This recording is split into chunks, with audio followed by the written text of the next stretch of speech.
welcome one and all to this week's episode of The Síle Show. Today we're joined by the remarkable James McInerney, better known as James Mac. Rising to fame on BBC's Glow Up, Jay has dazzled the world with his exceptional makeup artistry and vibrant drag performances. But James is more than, dare I say, just a makeup maestro. He's a passionate advocate for the LGBTQIA+ community and a powerful voice for neurodivergence, particularly Tourette syndrome. Through his art, James weaves compelling stories that challenge norms and celebrate individuality. Get yourselves ready to dive into an inspiring conversation all about creativity, advocacy, and the immense power of storytelling. James Mac, the heartiest of Síle Show welcomes to lovely you. Oh my gosh, Sheila, got a Mila and a Mila Maha got. And listen, you have my heart from the ocean, and I've driven it all the way up to North Dublin. So it's a pleasure to be here. Thank you so much. Oh, you're a darling. What a pleasure. Let's dive right back into Abbey Leaks, those early years when you were working out that you absolutely loved makeup. There's a bit of a lipstick story in there somewhere, isn't there? There is. God, you've done your research and you're going to shake my memory. Thank God I have you here right now. I was always an artistic child, and that rolls off the tongue because I've just learned to know that it always came from the source of art. And I say I have my parents, without question, my godmother on my dad's side, to thank for a lot of influences.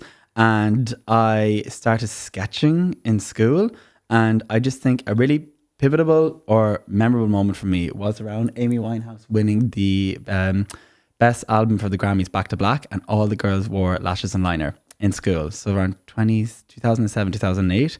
And I was always sketching out the girls' like makeups on like what was face charts before I didn't even know it. So art was always there from a child's perspective, and I was bringing that through as I was growing up.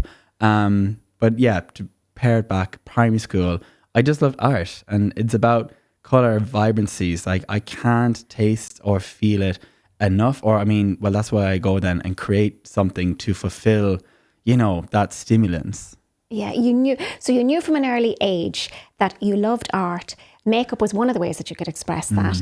And did you have mum on side? Was it all right to be into art because our gender types at the time may not have allowed for that? Or was mum always on side with that? Always on side. I think I was fulfilling maybe more of a desire that both my parents would have seeked, but they come from a generation where it was a bit more systemic to have a regular, career focused like job that's in alignment with what you do after college. They both worked in finance and property sales, and that's been really beneficial to nurture that from living with them and like growing up.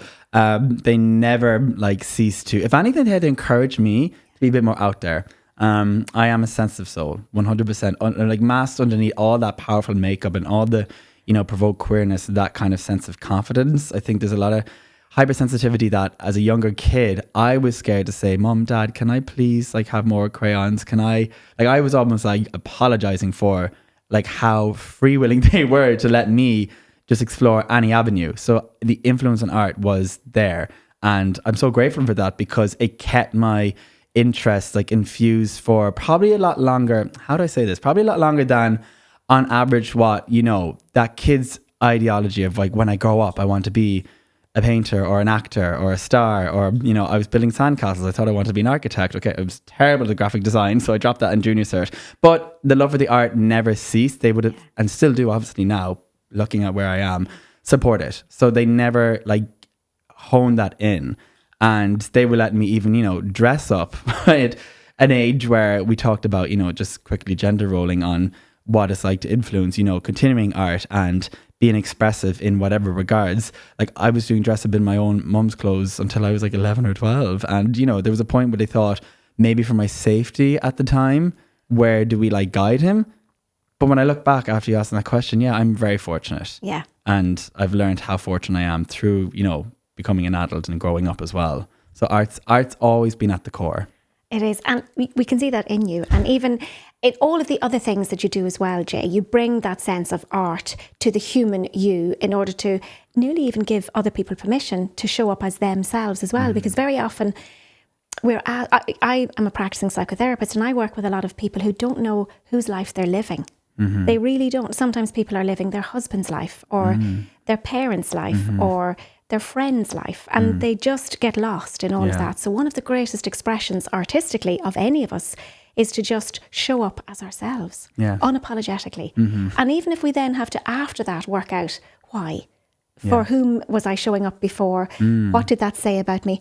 How can I do some work, inner work, on not needing to do that, not needing that external validation? I mean, it's lovely to get it from your parents when you're younger, because it's a totally different iteration of self when you're young, particularly pre-7. You said you were, making the sandcastles, and in theta space, a child until the age of 7 is definitely making a chocolate cake, not a mud pie. And anybody who doesn't see that really shouldn't be in their space. So you carried that on with great support, and I'm delighted to hear that. That's what has given you, I think, this opportunity to be so big in your artistic presentation. And mum is a huge influence in particular, not to exclude lovely dad, but I think mum is hugely important. Dad's like the silent hero that, he's truly, what's the poem? The quiet man, and a pint of plain is your only man. And that's very his like character that all my friends and everyone just loves about him. And as we're going older, I'm more obsessed by that, and our bond gets stronger. But inevitably from like a young age, mom and I carried like 100,000 words per day, and our like best Judies and sisters have fought tooth and nail as much as love each other unconditionally. And I'm just have such free will to like open any conversation. And the student becomes the teacher. Like I see my parents being to a degree like kids in reverse of what I'm teaching them through my now experience in life, and what all the tools and nurturing that they gave me to go out and explore the world and bring it back home. I always remember having a camera, or should I say my mum bought a digital Fujifilm camera on a family holiday in Italy, 2008. I'm a numbers girl. So I was 14, and I just took control and learned how to do the shutter shot, the shutter speed, the aperture, all these technical things about lighting. And how light is just how we even observe light and how it comes in and it falls on us, and that how we even touch material things. The science behind all of our vision is by the dimensions and frequency of light. And I always loved capturing that on camera. And funny enough, without knowing any different growing up, my dad was great and kind of directing me to say, no, shoot like that. Now he wouldn't know any technical terms, but he had something organic and raw kind of internally that he might have never had explored, because he went down a line of what I suppose respectfully you should do when you grow up. But there's an artistic bone, and it's in both my parents. So again, reiterating where the instinct comes from and the inspiration. And I always remember now looking at where I am and thinking back, this is half my life ago, 16, 14, I would be on that Fujifilm camera and he would help me shoot some of these shots. And then fast forward to when I created so much of my work since Glow Up, and even in COVID being at home, I'd get him to I'd set up the camera, the tripod, and I'd say, okay, just click this button, dumbing down the technical terms. But he didn't need to know any of that. Once he just saw, he'd go, there, no, there. He goes, stop, stay right there. And he'd click an image. And he's actually technically shot some of my hero images that I have in my major pieces that as an artist, I'm at a point where I think, how do I, for lack of a better term of use, trump that? How do I get ahead of that, the creation that I made? Yeah. So yeah, they're huge inspirations. And only last night, my mum, with so many just political environments in the world, mentioned she can't fathom how, and this is not to put other people down even within the queer community or parents that struggle to love their child unconditionally, but she just said, how can you not let your child be free? And it was an open thing to say as a common, not for debate, but just she said it passively before going to bed. And I did look back and say, well, okay, I suppose that's why it matters so much to me. The privilege, the love that I've had, that I want to give as much of it back to at least help inspire other people just to feel like they can do the same for people in their lives, be it that it's for their child, it's for a sibling if theirs, it's for a family relative, or it's even for their own parents. Yeah. And for the world at large, Jay, I mean, what you've said is just inspirational. I'm breathing in spirit, literally, as I hear you, because there is an epidemic of family estrangement in the world around. It's really tragic. Families and the family unit are falling apart at the seams. And it begins really with what you've just said. Parents need to nurture the freedom that their child needs to be, because our children come into the world through us, but not of us, and it's not our job to clip their wings. It's not our job to put our hands in the clay and mold what we think is going to be best for them. Yeah. Our greatest job is to give them the freedom. I actually think success is freedom. Everybody's success is freedom. It's another word. It's the flip side of the same thing. Yeah. And it does begin with parents, for sure, because that's your primary influence, really. And then, beautifully, as you said, then the closing of that circle, it's a two-way street. So it doesn't need to be 10 years, 15, 50 years down the road before the reparenting happens for the kid, because no matter how great your parents are, they won't get it all right. You have your own lessons to learn. You're the epitome of that. But that freedom that they gave you sets you up for doing that. You know, you can self-regulate because you got the co-regulation opportunities. And I just think, as an opener to our lovely conversation, if the world can catch that, anybody who's listening just can catch that frequency. You talked about the speed of light, speed of sound as well. It's all energy. Everything, we're all one. Yeah. Everything paired back is just energy. Yeah. You know, and we're bouncing energy balls between each other all of the time. Shouldn't parents in particular be bouncing a fireball between them and their kids forever? Yeah. Forever. Yeah.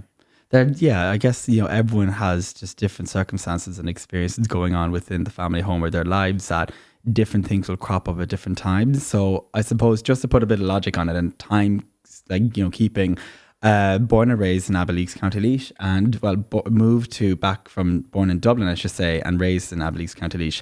Moved back 30 years and 2 days ago. It was on my second birthday, so I was 32 2 days ago when we recorded this. And so we're 30 years in Abbeyleix, and I always remember thinking how all that freedom and nourishment, that what it has taught us as a family unit. I went to college, I graduated, I got a part-time job. I retrained in makeup artistry in my early 20s, moved to London. I didn't tell my dad. My mum had an idea about this show called Glow Up, and it was a makeup competition show about seeking to find the next upcoming makeup artist. And it was heavily focused on the creative elements, where all of that nurturement of the years of free will and learning, I probably would have wished to have done it when I was bang on 18, 19, but I was so not fermented and just seasoned yet. So happy I did it at 25. And I've remained 25 since. And I remember coming home because of COVID. So poignantly, the show aired at the time the pandemic hit. And I thought it was a bad thing at the start, but it actually became to be such a gracious opportunity to even make that bond tighter with my parents, because we all went through our own personal growing pains, growing up when I was a teenager, coming out, not even just coming out, being a makeup artist and nourishing art past the child's perspective, and then making it my own career. And the questions of how will that work, the tax man, and what's your future goals, and then I come out what is my family life future systematically meant to be. Everything happens for a reason. I'm whittling down to probably something so common that people's ears will prick back in. And isn't it so cliche? But it was true. I remember seeing so much emotion out of my dad. And I remember he goes, "What's this blow up that you're on?" And thinking it was riding a good course, because we come from a family of horses as well.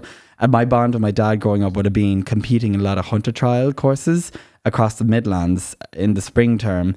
And we were competitive as hell. Oh my God. And maybe I would be cute, very, very demure, very mindful about it, but I wanted to win. And I had that streak in me. So without giving too much spoilers, with the success of my season, participating on Glow Up, and my dad seeing it back, I remember he was getting a prescription for his first pair of specs. He was up this close to the TV, hands crossed, watching it. You just see the emotion barreled in, but it's his way of getting it out and the sense of pride. And he got to understand me more as a queer, neurodivergent, creative, just soul, I should say, without putting a work label on it. And it's made our bond stronger than ever. And as you said, success, I've become so much more free even since that time. And I spent 18 months back in Ireland isolating.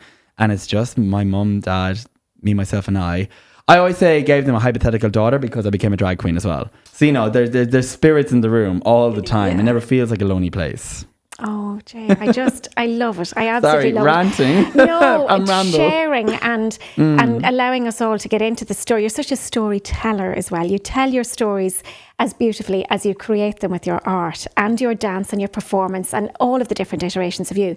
Can I take you back a little bit to you said coming out. So what was that like with mum and dad? How did it present? Did you sit them down and have a conversation with them? Did they know anyway? I'll keep this as condensed and cute as possible as well. Because again, stories, we could be here for hours. I always had a knowing. I was always very curious, and curious in the sense that to know that you were doing something different to even what you're like thought through, but like reading between the lines in like the education system within society, like even in the early 2000s when I would have been in primary school, I would have just observed like knowing that I had an interest in, let's say, same sex, but I would have had like a longing for, you know, fancying girls and going to the local hops and the discos and the Gael talks. They were all tick done. I probably was sure but not confident enough to think that I was safe to admit to it. I say from about the age of 18, 19. I had an amazing girlfriend who's still a really good friend of mine. She lived in New Zealand and she was in Ireland for a year and worked on a gap year in my boarding school that I attended for secondary level in Kilkenny. And, you know, the play on words jokes is that Usher is handy when she's in New Zealand and you're just like figuring it out. But we're still very close and our relationship has always stayed fluid. After that breakup, you know, I was 19 going into my first year in college. I actually dated an amazing guy from where I'm from in County Laois. And I'd always say he's like a twin flame. Like, we're still close. We've matured and we grew up. And, you know, your first love. How can you put it? There's no other simpler, you know, valuable way to say that it was. And it still feels like that. And there's so much respect. That was the springboard to obviously coming out with my parents. I think they would have supported it. And I had so many influences from like women in my life. My mum was the youngest of 8 siblings, 6 sisters. And I had so many empowered, creative women that gave me so much strength in understanding more of accessing my own femininity as identifying as a cis gay male. But to be, you know, I suppose the question was, you know, when do I decide am I gay, or what even is the label to say, okay, I just need to be free with myself. That happened at 21 when I met my first boyfriend, and it was mine to discover for the first 3 months. My dad had a sister, my auntie lived with Down syndrome, and she sadly passed away. Well, actually, she passed away respectfully nearly 10, 11 years ago. And my partner at the time, my first boyfriend's mother, was her carer. So it was very close to home. And I think that was like the pivotal time that she was at the, you know, the wake, the funeral, the anointment. She was present. And she respected my discrepancy to like, I wasn't ready to explain it. Yeah. So I have to give a lot of credit and respect to her, because her son being my partner then, he was out from teenage years. Yeah. And I learned a lot from his freedom of expression and like how quick I was going to catch up to live my best authentic life. And that was the kind of springboard moment to, say to my parents. I think we had our first little short argument and she goes, "Are you okay?" And I said, "I need to have a talk." And she was initially quite upset for the welfare of my existence, like my well-being. My mom, you know, we can't love and respect each other anymore. And she went around to all of her sisters asking, or not even asking, just sharing how she feels. And she cried for the first 6 months before I even had kind of gone through my own trauma release of just realizing, okay, I'm gay, but what does this mean? Yeah. So coming out is such an interesting term, because there's that debate of should we ever have to, but that was the first step. I feel I have came out of my own cocoon again and again, because you've mentioned such a lovely point I'll take away from today, Síle, of freedom being your sense of success. It was like a promotion in my own like life that, okay, that was the one time that kind of made it a reality, but I have came out umpteen times again. Even this year has pushed my limits where I've actually been more free and in my being than I ever have been. And it's not even just about your sexuality and what line that even is. Do you cross or not cross? It's more the peace of mind. And, you know, I've listened to your amazing podcast before and you've mentioned the elixir of life. And I'm going to say that I suppose I'm adding to that precious vial, like the elixir of life, every time that I let more of myself just free. So putting a number on it, I was 18. 19 came out at 21. But again, we could like till the cows come home with heels on. There's so much to unravel. I know, but thank you for sharing. Again, it gives context, because like everything else, language is evolving. As we are evolving, so language is evolving. And so the model is changing in our culture and in our society. And there was a time in my day, very, very long time ago, pre your mum's young years even, when to say that somebody was queer or a queer. And there's a very big difference. You and I chatted about this last night, exchanged the difference between the noun and the verb and the adjective queer. And there's a sensitivity required. We have a right nowadays. We always had a right, but we're so aware of our rights nowadays to use whatever language we choose. But we also have a responsibility. And that hasn't changed over time. Rights are there. Rights have changed. Rights are more lateral. We have a freedom to express and to be within our rights. The responsibility to be decent, humankind, you know, one race, the human race, remains the same. That has stood the test of time.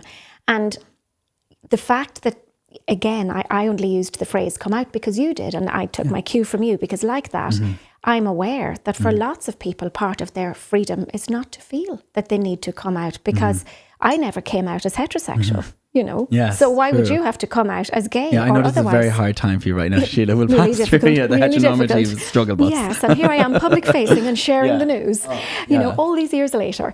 But it's so lovely. What I'm hearing from that is the fact that you realise you are forever evolving, and that if you revolved at any given time, you would still be where you are. You'd be learning the same lessons through a different partner, in a different decade, in a different town, in a different stage of your life, until you're ready to evolve into the next iteration of you. And that's what we're all doing. And the freedom that we gain as we get older and wiser and pick up the learnings that life is offering us so beautifully all the time. We're the only ones getting in our own way as ourselves. The evolvement is an opportunity that's available to all of us all the time, but we revolve until we're ready to evolve. So I love that. And I love that your parents are so available to you emotionally still, and were even at that time. Do you think there's anything to do with the fact that you were reared in the country? I know you began your life in the city, but you're very much then in the country, in nature and Gaia. I write about I've lots of things, including poems and short stories. And I've heard, because I'm a fan of you, Síle. I'm a fan.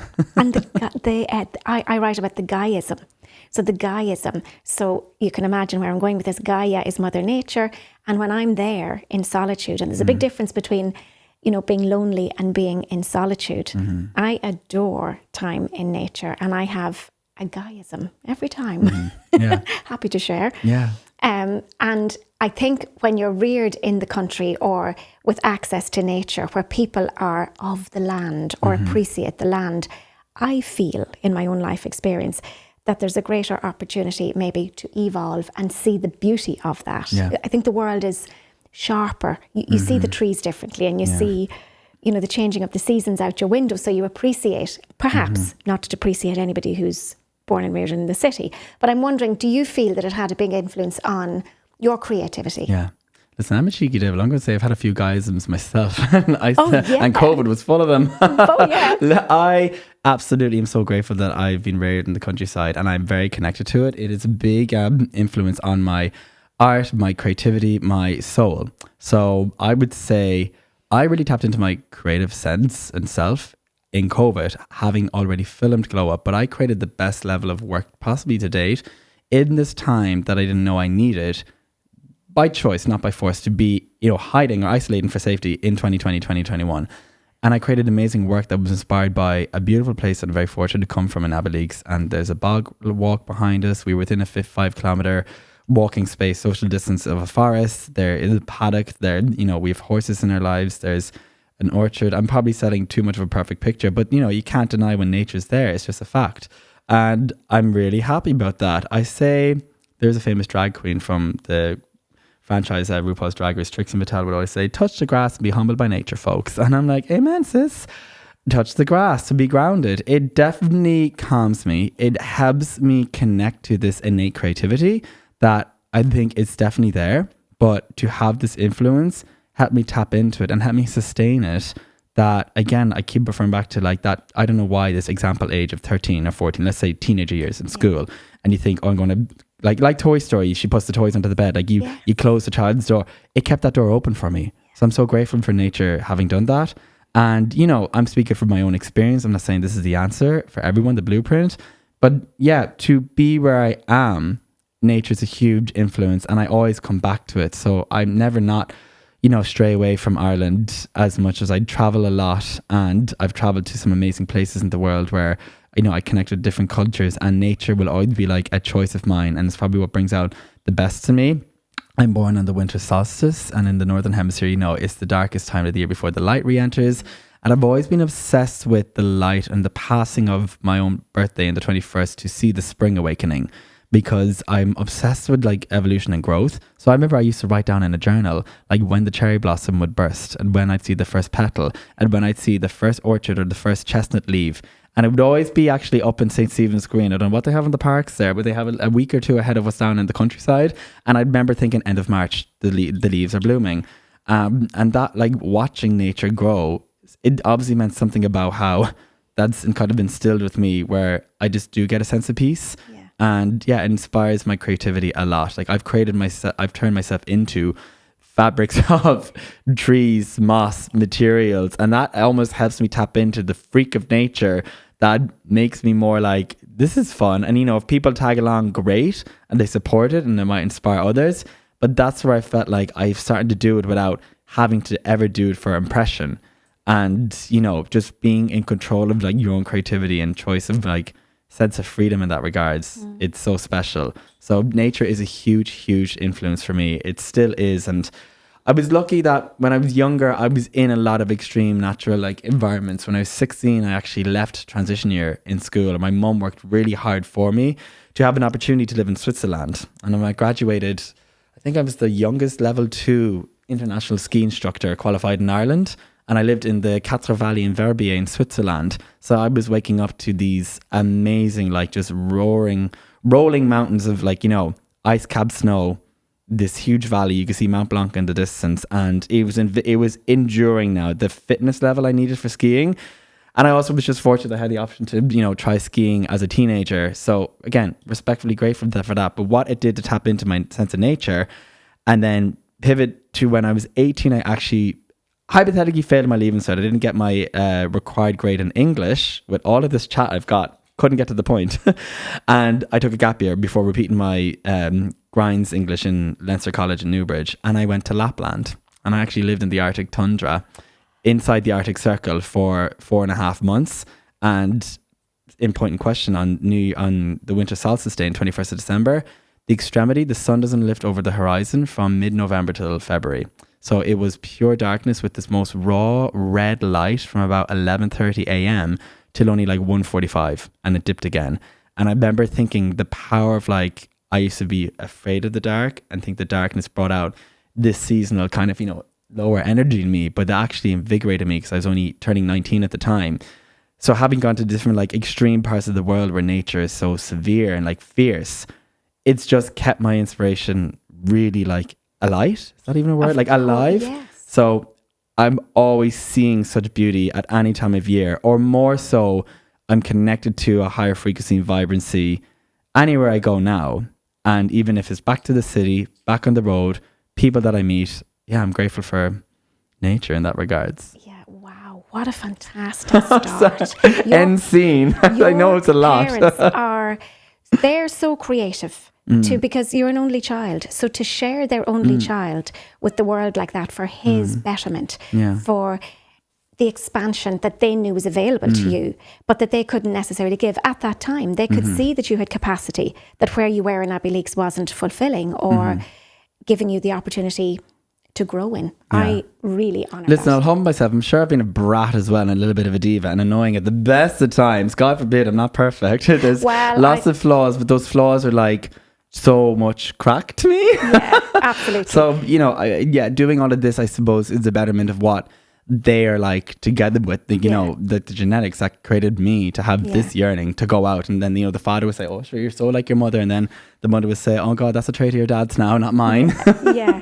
And, and then there's literally you're repotentiating your DNA anyway, the whole time. You, of all people, you're the finest example of that. So, you're coming from the germline collectively, and then you've got that lovely environment which gives you that freedom, and then you add that impetus to it. So it's like rocket fuel. If I was to add to it, animals are a huge connection. Like, shoulda, coulda, woulda. I suppose the idea of being a vet crossed my mind at once. Wouldn't have the patience or the I suppose the strength and the capacity it takes, like it can be wild at times. Literally, my father's father, my granddad McInerney, was a vet. He's one of the oldest continued working vets in Ireland before he retired and passed in 2010. And there was always livestock in his yard or on yard trips that I'd go across like County Laois with him at the weekends. And we had, just 2 or 3 horses in a small yard in our house in Abbeyleix, and, always saddleback, and just, would go out on hacks with my dad, continue that tradition. So I guess animals and nature, and, not even from like a serious sports perspective, I wasn't very good at like being super competitive and like, rosaries out of every weekend or taking it to the highest levels, but we did it domestically and kind of like it was part of our lifestyle. But I always was big into horses. Yeah. So growing up with that element for like 25 years and still now, it's in my bones. I'm giving you like the pillars of what shaped my life growing up. It was, the horse riding, the surrounded by nature, art, and the skiing being the kind of exotic part. And that is exotic because it just wouldn't have been the norm at all. It wouldn't have been available. No, and I'll be honest, it wouldn't be the norm. I'm living on a tertiary back road in Abbeyleix. You think, sure, he wouldn't have the hack of doing that. But I'm just grateful that it just was the case. And, I suppose that gave me my, what's the word I'm looking for, resilience. Like that was boot camp when I did that course with the Warren Smith Academy. It was a British established organisation for training in the international level 2, like your association cert to be a ski instructor. So I did my a few hundred hours that season trying to teach like 5-year-old dots that had no breaks and make sure that there was no like tears at the end of the day. And it was hard because I was a kid still myself trying to teach a class and doing it in French. But anyways, I digress. Like that was such a fundamental pillar. Sure, and it's no digression. It is exactly pivotal to all of it. It's such a fantastic story. So when you were away like that, did you miss home? What was your connection with home? You were very young.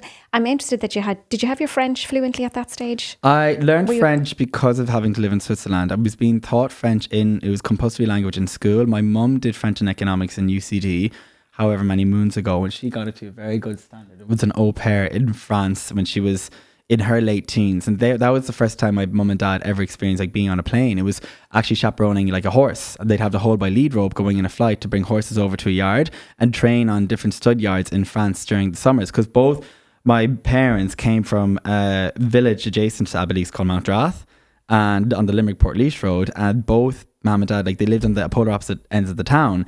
One was in the veterinary world, and my mum's family, actually my maternal grandfather was on the originating committee for the Macna, and my grandmother and grandfather on my mum's side also helped set up the Irish Pony Racing Society. So there was just like an inbred of the thoroughbred industry, the animal and kind of horse racing and horse world.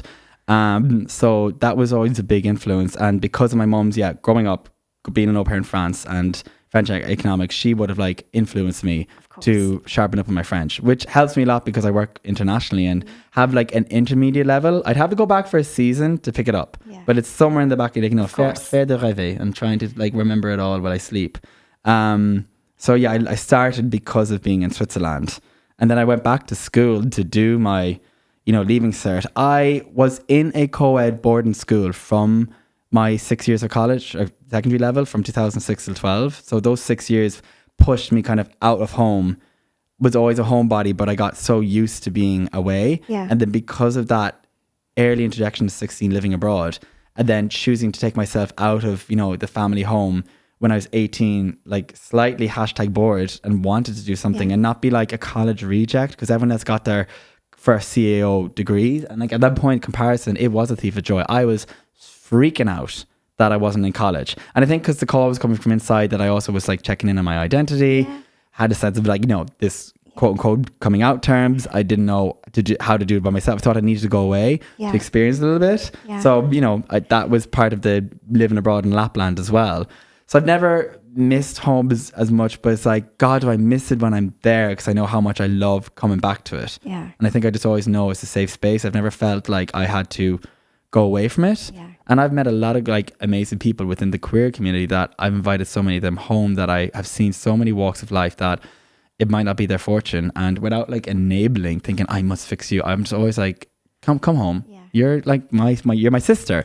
I say sister, and I've got a lot of good close sisters in my world, Diva. Yeah. Like a lot of other queer creatives and like drag queens and artists, and we've brought them all to Abaleeks before.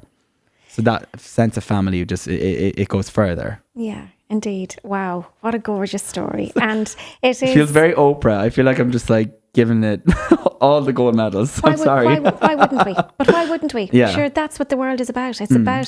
It's not meant to be a valley of tears. It's meant to be exactly as you say. The story that you're telling could, give the Bible a run for its money, because really, and with all due respect, because really it is about just telling a story that somebody else can have a heart hook into. And I love the fact that maybe when you were younger, you didn't 100% appreciate all that was your natural environs, because it was all you knew. So how would you completely have the wisdom of life to know how lucky you were? But you did know that you're very much an old soul. Oh. What does that mean to you? If I say that to you, what does that... I know we chatted actually about that the very first time we spoke. What does it mean to say you're an old soul? I remember being like younger this life and being very frustrated with... excuse me. Being very frustrated with thinking, why am I not top of the pops and just kind of getting what the regular lads are getting? And even like doing the regular sports and just really kind of standing out for being a bit of the queer one, or just the passive sensitive soul that's not having the laugh. And I struggled so much to embrace whatever this sense of being and storytelling and like speaking and attitude and presence that I'm embodying is so much now in my 30s, that it is old fashioned a bit. Yeah, I felt that when I was younger, but like I'm in this life and I was at that age, and I'm presented with whatever logic and like science my brain is growing and observing what's going around me in this lifetime. When will it catch up? I think I've always meant to be a bit older, and I'm delighted to be getting into like this frame of mind and phase of my life now. Like living, loved my 20s, loved my teens, but delighted for my 30s. Yeah. And even this year has been pivotal. Like 32, you flip it around. When it was like 23, I often think, wow, how much you learn in 11 years. It's so inspiring. It's given me reassurance, as we all need as people, because I think I'm so excited for what is to come, but way more like grabbing onto the present than I would have been. So old soul would mean that to me in this life. When I was frustrated when I was younger, I have had so many people, because of so many other situations we've barely scratched on in my life, guide me. I learned a lot about emotional intelligence when I would have been 16, 17. The year coming back to fifth year after leaving, or my skiing and transition year, it was hard because there was, the social CD teams in school that, just there was inevitable bullying, and there's no victimizing that. It's just like a matter of fact, because they couldn't relate to, sure, he went off, like, who's he think he is? And then coming back here and like, oh, bit of this, bit of that. And that was hard because I was like, I can't take the joke, help. And, I think I'm gay, help. And I still love drawing like lipsticks and liners, help. And I remember someone, it was essentially therapy, emotional freedom tap therapy, which has been a great guidelines for other things we'll mention. This woman told me, do you know what old soul means? And I said, well, tell me more. And I've lived, she says, 3 or 4 previous lives. And without it becoming like, too Ouija pop, you take it and run with it as you want. Us talking about it and even me saying it. Yeah, I have my own belief of that. But as I get older, it's definitely making more sense. Yeah. We always had this, and this is going to be the daft part, that I always was obsessed with the Titanic. And I always felt that I go down with that ship. I had like this raw obsession and like devotion to the movie, to the ship, to the some of the fabrics and the actual carpets of the ship were made in Abaleeks, County Laois, in a millinery carpet, building that's not there anymore. But we have a Titanic museum in the old National Schoolhouse on the north side of the village.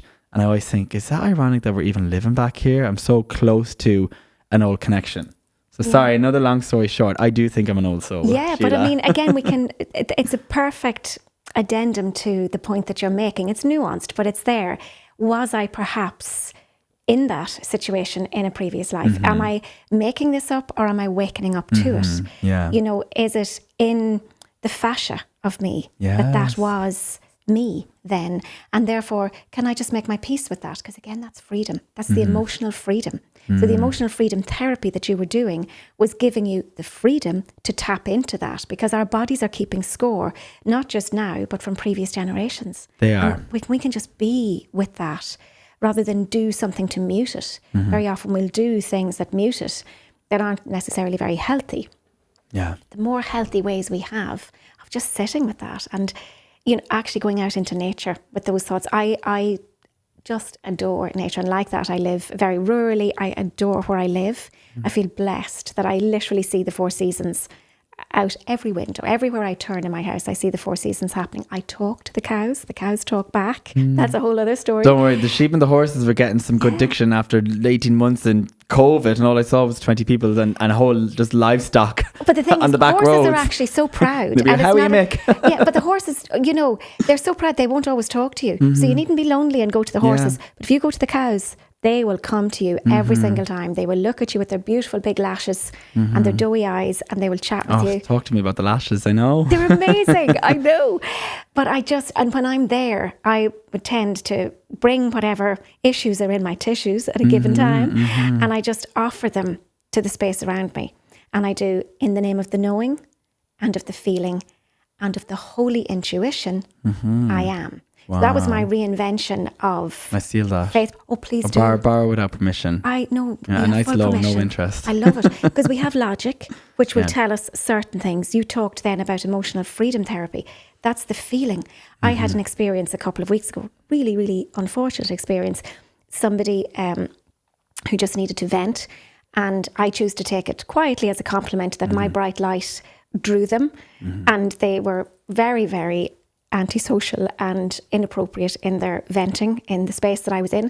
And I just listened, but I had my hand on my chest and I was pushing down a little bit just to connect with my heart chakra. And my quiet voice inside said repeatedly while they were venting, "This is an emotional regulation opportunity. This is an emotional regulation opportunity." So I didn't catch their frequency. Their frequency was down in shame and guilt and trouble and trauma. That's their story.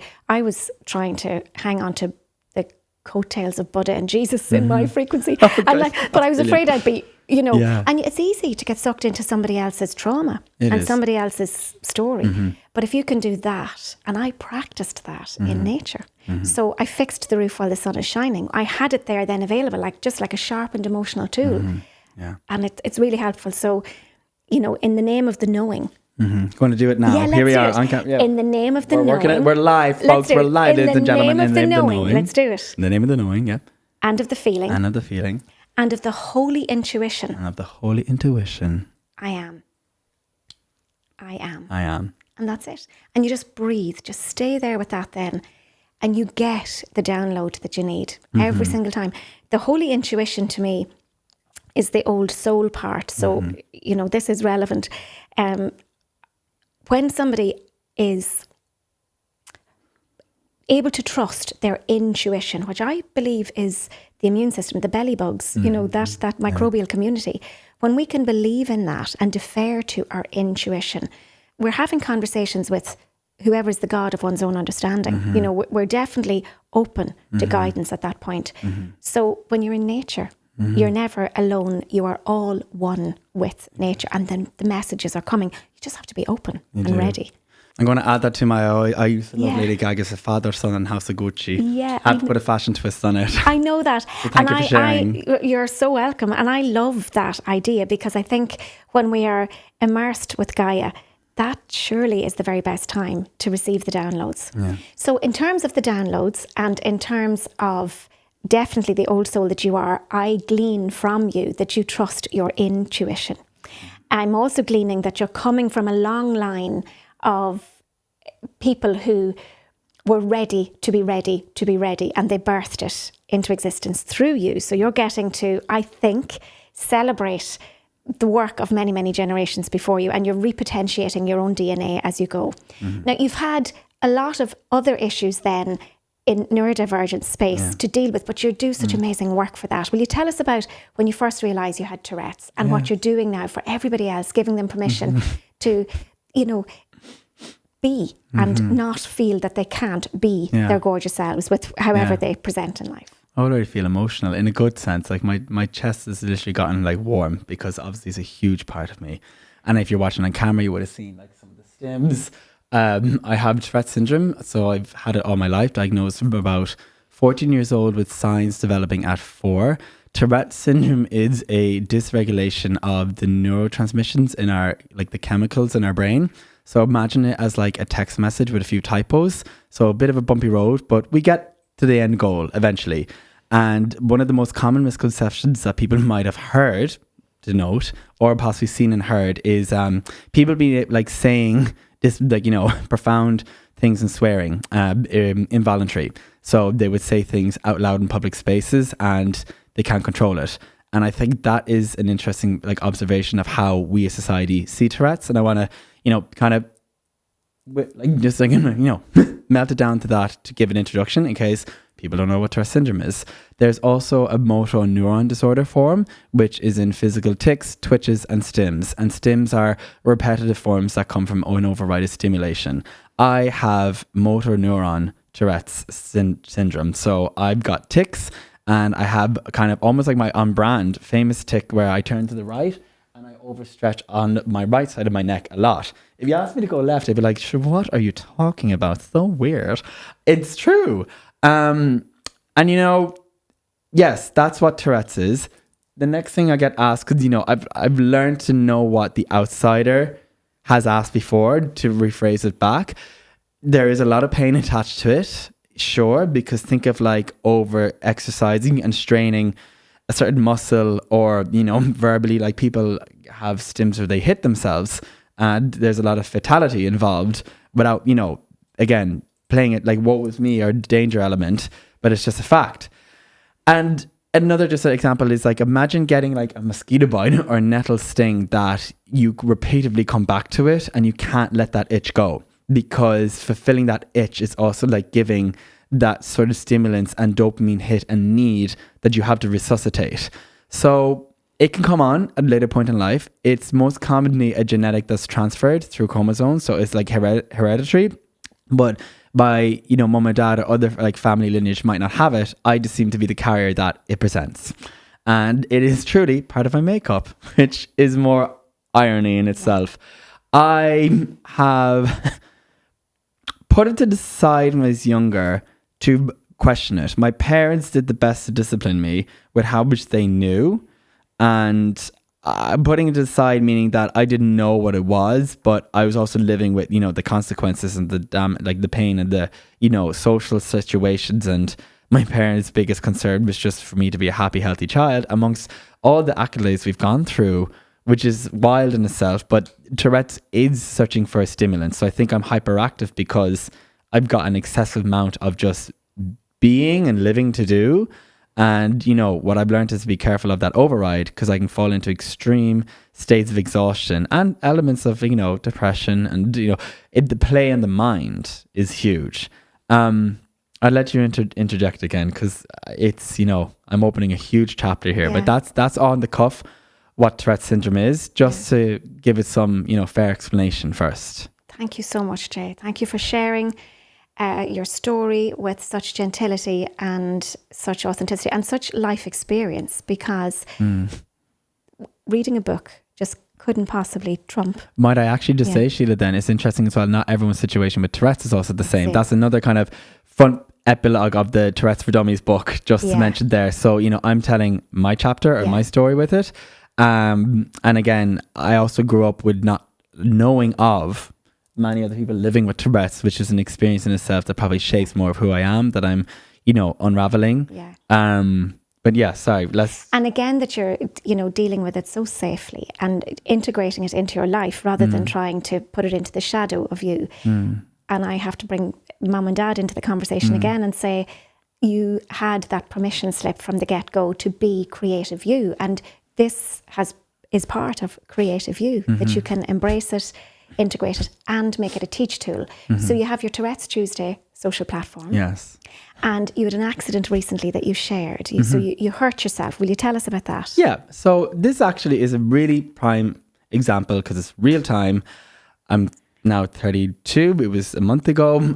I've extended my living between the UK and Europe, and I've just relocated to Barcelona, which is really exciting. And there is a bathtub in my, private shower vicinity, and there was no shower mat, which I normally have down as a protective mechanism. And I had a tic attack where I was just overstimulated. I actually was having a cold shower, knowing how to kind of train the vagus nervous system, part of my daily routine for response mechanism. And you just can't, it's like, if you crash your car and you think I should have known better, but shoulda, coulda, woulda. I turned over on the side that I twitched, and I'm very fortunate without dramatizing a Síle that it was a cold, like a steel, like tap, and I burst my chin off it and it went straight to the bone. Yeah. And an inch closer would have been a different sort of story, but I think that was not universally definitely not what would happen for me. And again, I'll do my thank yous and pleases there. And it involved an A&E situation, having to go and get general anesthetic to numb the area to stitch it. And that's when it became like an emotional, shock with subsided traumatic experience. And in the moment, I was numb to the initial having to go to hospital, just get the stitches. What is difficult with Tourette's, I suppose, this is the opportunity to explain.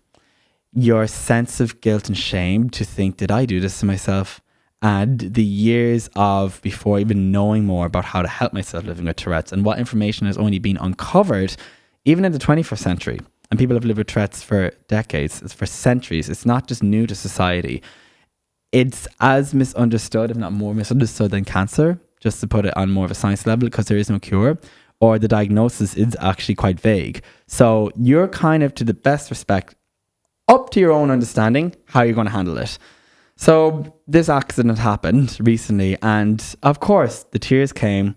I'm living with an amazing guy who's very supportive and has been through a lot of life experiences. He is an 8-time open heart surgery bypass survivor, and he's also a fellow queer advocate and good friend of mine. And he sat me down when I went back to the apartment. I'm stitched up, the drugs are kicking in, and the tears are flowing. And he was like, the biggest thing you have to do, and it's the most daring thing you can do, is give yourself grace. And, I felt that. I really did, because I thought, wow, you can't hurt yourself more than what this happened. And it's not even about the physical pain. I actually didn't feel the accident, or I was so numbed, and maybe thankfully because I was having a cold shower, I didn't feel it. I was seeing it. I was trying not to touch the physical, what happened, the gash. I was just in a state of shock that this has presented itself. And again, why XYZ reasons. And it's like to teach yourself grace and to, in that moment, I mentioned earlier, Tourette's, yes, it brings on a lot of pain. I'm not going to say that I deserve this, but I'm so grateful. And I've gotten to this point in my life, Síle, because it wasn't always like this. Maybe that's why I'm meant to be here, to be able to say this to you today. I'm grateful for how much it's taught me in resilience and strength, because without it, I don't think I'd be as just, in this particular part of my life, or the person that I am, and turning that pain into a power has been a huge just journey. I'm not going to say objective, because it's not like I would have known this when I was 4 or 5 years old, or even 5 years ago. So that incident happened recently, and I started Tourette's Tuesdays as a TikTok Instagram series in 2023 after growing a social platform. When I competed on Glow Up, it was inevitable I was going to mention it. I'm sure the producers were salivating at the keyboards because storyline, but also I was good at what I had to do.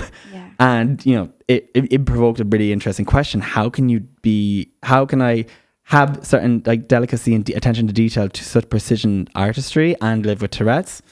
Right? I'm learning about that myself, because I guess so into the moment. But after the Glow Up and my presence online, I felt ready that I said, I actually have learned and researched a bit about Tourette's to want to now destigmatize the taboos and, share the knowledge, as much as it was helping me uncover more.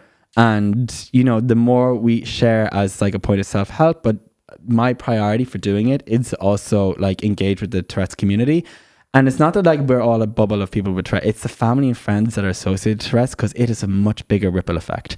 So it's helping, or, engage, trying to touch so many other people's lives that are associated by Tourette's. So that's why I did Tourette's Tuesdays. And just after the week of my accident, the Tourette's Association of America does an annual charity motive, or a donation push day, called Giving Tuesday. And I was like, well, this is poignant. I do Tourette's Tuesday. I've been affiliated to the TAA for the last 2 years since my Tourette's Tuesday series. And to help push with their annual donation in the United States, I, did a collaboration post where I shared my story.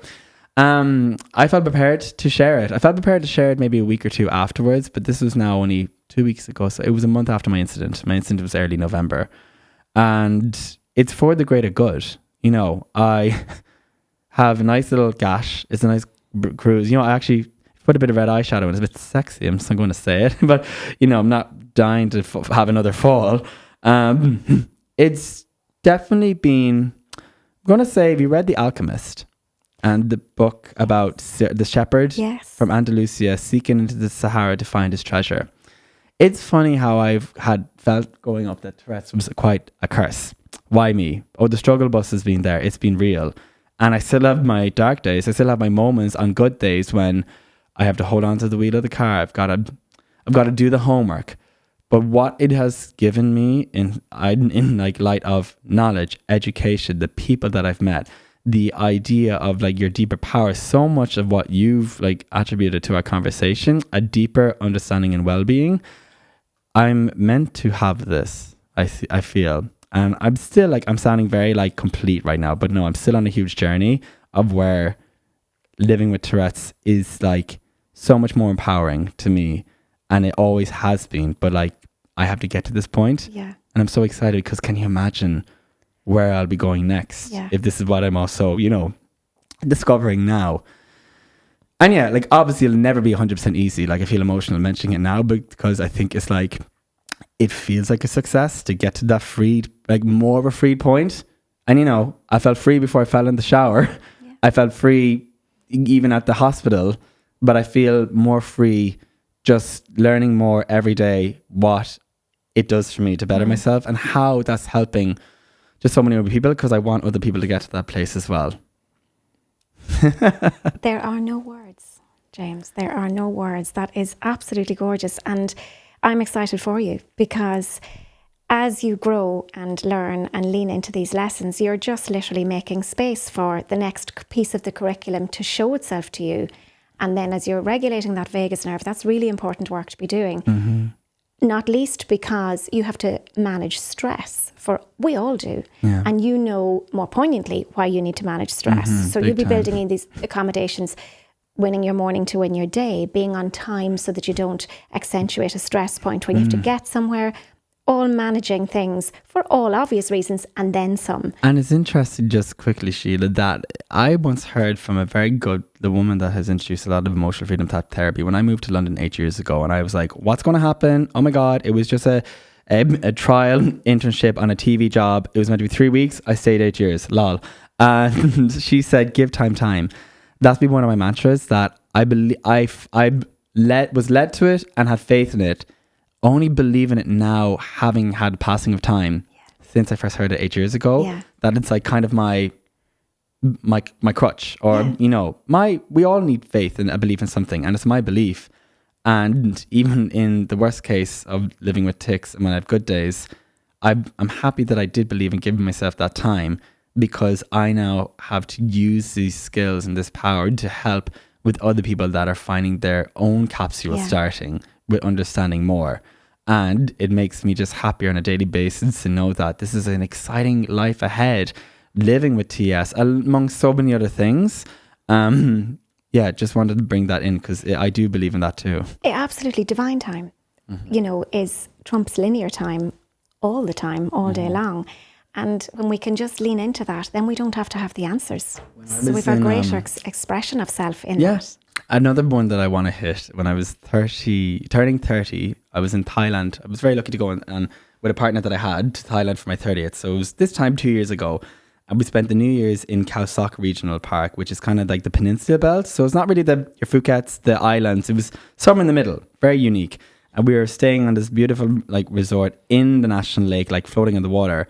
And there was all walks of life. And there was this one woman, and I'm going to do a shout out to her. Her name was Kim. She had tattoo liner, brows, and lipstick. I thought she was a hoot. She only became our best friend on the last night of the 5-night stay. I wish we saw her on the first night, because I'm not a fan of spiders. And we went spider cave, like, you know, cave trawling. And I was like on the back of my boyfriend, basically, then being like, oh, let's get through this. And she was a hoot. She was so daring and brave and courageous. And I was like, I need a bit of what your tonic is. And on the long boat back out of the resort the next day, we got talking, and she passed, and was like, should be dead, but how many lives she's overcome. She survived chemo 3 times. Her son had nearly lost his life. Like she's just a out there quote unquote survivor. And I opened up about my Tourette's. And I just started Tourette's Tuesdays that year because it's only short of 3 years. And I was very like searching on the quest when I started, because once I started to open my mouth, it's like, oh, I couldn't stop. I was just posting and giving the facts before having more meaning and like resolvement or peace internally. And she held my hand. And it's like one of those core memories, like the movie Inside Out. I'm never going to let go of this orb. And she was like, my love, you think you're trying to solve getting rid of your Tourette's. Like the goal for me is like, I'm growing up in those worst nights when I'm in hot tears to my mom. I wish I didn't have this, and why me? And this is so, I only know to the best degree that I share the worst of the moments. But the shower being a new example. And yet they're hard. And I go, why do I have this? And this lady came, it was just at a poignant moment, but she said, you are meant to have this to be the greatest like person that you're evolving into. Like it is your Achilles heel, it's your treasure. Like the alchemist, that you might think it's your torture before you realize this is your gift and this is going to be the power. Honestly, it feels like Elphaba in the Wicked, Wicked as well. She doesn't know her power until she sources it and accepts it. So I want to say that about the Tourette's, because I hope that there's so many people that are dealing with so many other things. Let's just say Tourette's is the catalyst. Would you find the like peace in it, or give it a chance to be your superpower? You will unlock so much. And I'm so grateful for that moment with that lady, because it helped me realize. And everyone that I meet adds a very fundamental part of the puzzle for me to keep going. But again, the greater good that we are even doing this to inspire somebody else right now that's listening wherever they may be. And it's I think that my purpose in life and what I love is just like the idea that if you can help one person, your work is done. I totally get that, and I totally agree.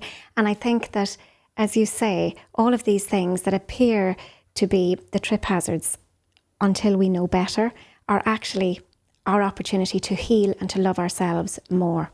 Because as we lean into it, we see why it is our own personal curriculum.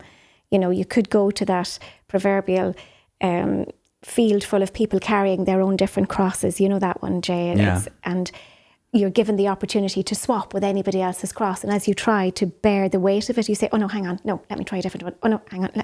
And in the end, you take your own back, because we do actually have the software within to deal with all of the different things that befall us. It's just a case of happening upon it at different stages in our lives and not rushing it. Allowing, as your lovely friend said, time to have the time that it needs for us to learn the lesson that is required. And I think those dark days are important. I love the fact that you shared you had the tearful times with your lovely mammy. And there is that moment before sometimes it's harder to stay. She has the t-shirt, doesn't she? Yeah, she knows too well. She does. It's harder to stay tight in the bud than it is to break open. Yes. And then you just have to break open. But we have those tough times and hard days so that we know who is family, so we know who is partner, and so we know who is passenger. Yeah. Even that, we know where we should be at a given time because of these hard times and because of the challenges that we surmount. And it's not a one and done, as you say. This is, it's a process. But if you can hook into it with your heart and help other people along the way, you enjoy the journey. Yeah. And you awaken onto the greater capacity within yourself at any time. Jay, we could talk literally from now till the cows come home with heels on, as you said earlier. Oh my God. So I feel, every mammal should have a pair of heels in their shed or closet. That's my motto in life. You are so funny. We will have to do this again.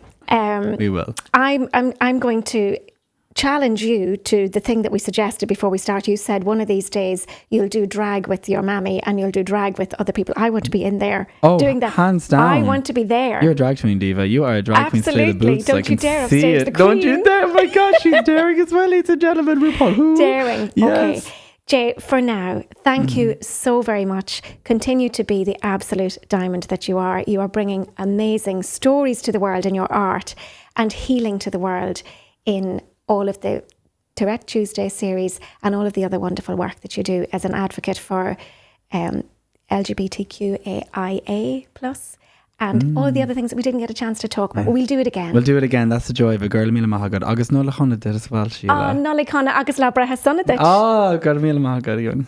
You start the hashki. And there you have it. We delved into a rich conversation about TS neurodivergence and about LGBTQIA+ identity, and about art, makeup and drag as powerful storytelling tools.